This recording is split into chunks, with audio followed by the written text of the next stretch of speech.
رمضان کا مہینہ آ گیا ہے اور یہ صرف روزے رکھنے تک محدود نہیں ہے، یہ تو ایک گہرے روحانی سفر کا موقع ہے۔ تو آج ہم ایک بہت ہی خاص پیغام پر بات کرنے والے ہیں، ایک ایسا پیغام جو ہمیں اس مہینے میں خود احتسابی کی دعوت دیتا ہے، مطلب اپنے آپ کو جانچنے کی۔ تو سب سے پہلے تو سب کو رمضان بہت بہت مبارک ہو۔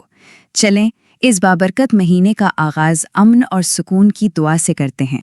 اچھا، تو یہ خوبصورت پیغام جو ہے یہ ہمیں ایلف القرآن اکیڈمی اور استانی افشاں عمران کی طرف سے ملا ہے، اور ان کی دعا بھی ہے اور ہماری بھی کہ اللہ ہم سب کے دلوں کو نور سے، گھروں کو سکون سے اور زندگیوں کو اپنی بے شمار رحمتوں سے بھر دے، آمین۔ تو اس پیغام کا اصل نقطہ کیا ہے؟ اس کا مرکزی خیال ہے خود احتسابی، مطلب یہ کہ اس رمضان کو صرف ایک رسم کی طرح نہ گزار دیں، بلکہ اسے ایک موقع سمجھیں، ایک خاص موقع اپنے اعمال اور اپنی نیتوں کا گہرائی سے جائزہ لینے کا۔ تو سوال یہ ہے کہ خود احتسابی کا رمضان، اس کا اصل مطلب کیا ہے؟ سیدھی سی بات ہے، یہ صرف بھوکا پیاسا رہنے کا نام نہیں، اس کا مطلب ہے کہ ہم اس سے آگے بڑھ کر اپنے اندر جھانکیں اور پوری ایمانداری کے ساتھ اپنا حساب کتاب کریں۔ یہ مہینہ خود سے سچ بولنے کا ہے، اپنی اصل حقیقت کو پہچاننے کا ہے۔ ٹھیک ہے، تو یہ خود احتسابی کرنی کیسے ہے؟ یہ کوئی مشکل کام نہیں ہے، یہ پیغام ہمیں اس کے لیے ایک راستہ دکھاتا ہے، اور وہ راستہ ہے چند بہت ہی اہم سوالات کا۔ آپ کہہ سکتے ہیں کہ یہ ایک طرح کا اندرونی آڈٹ کرنے کا طریقہ ہے۔ تو پہلا سوال جو ہمیں خود سے پوچھنا ہے وہ ہمارے اعمال کے بارے میں ہے۔ سوال یہ ہے، میں نیکیوں کی سیڑھی پر کہاں کھڑا ہوں؟ ذرا سوچیں اس پر۔ کیا ہمارے اچھے کام ہمیں اوپر لے جا رہے ہیں یا ہم بس ایک ہی جگہ پر کھڑے ہیں؟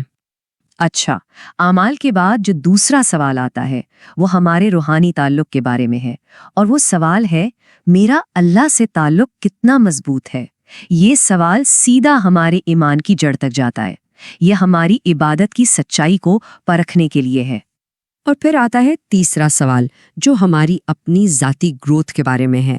میں نے روحانی ترقی کی کون سی سطح حاصل کی ہے؟ کیا ہم پچھلے رمضان سے آج تک ایک بہتر انسان بن پائے ہیں؟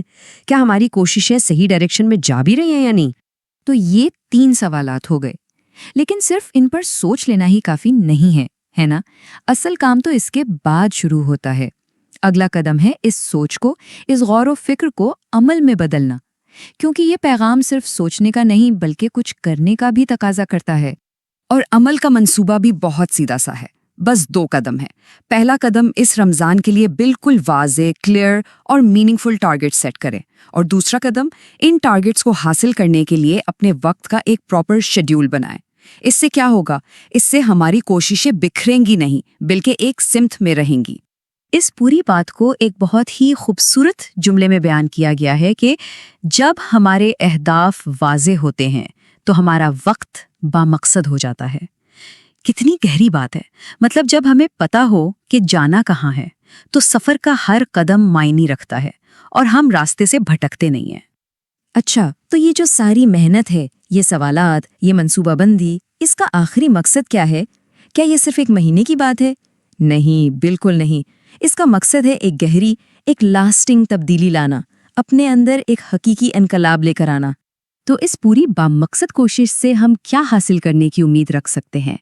امید یہی ہے کہ یہ رمضان ہماری زندگیوں میں ایک مثبت تبدیلی کا باعث بنے، ہمارے ایمان کو پہلے سے زیادہ مضبوط کر دے اور ہمیں تقویٰ کے بلند درجات تک لے جائے، اور یہی تو وہ چیزیں ہیں جن کی خواہش ہر مومن کرتا ہے۔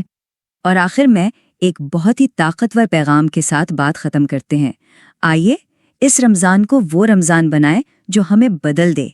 یہ ایک دعوت ہے ہم سب کے لیے کہ اس مہینے کو صرف ایک روایت سمجھ کر نہ گزار دیں، بلکہ اسے اپنی زندگی کا ایک ٹرننگ پوائنٹ بنائیں۔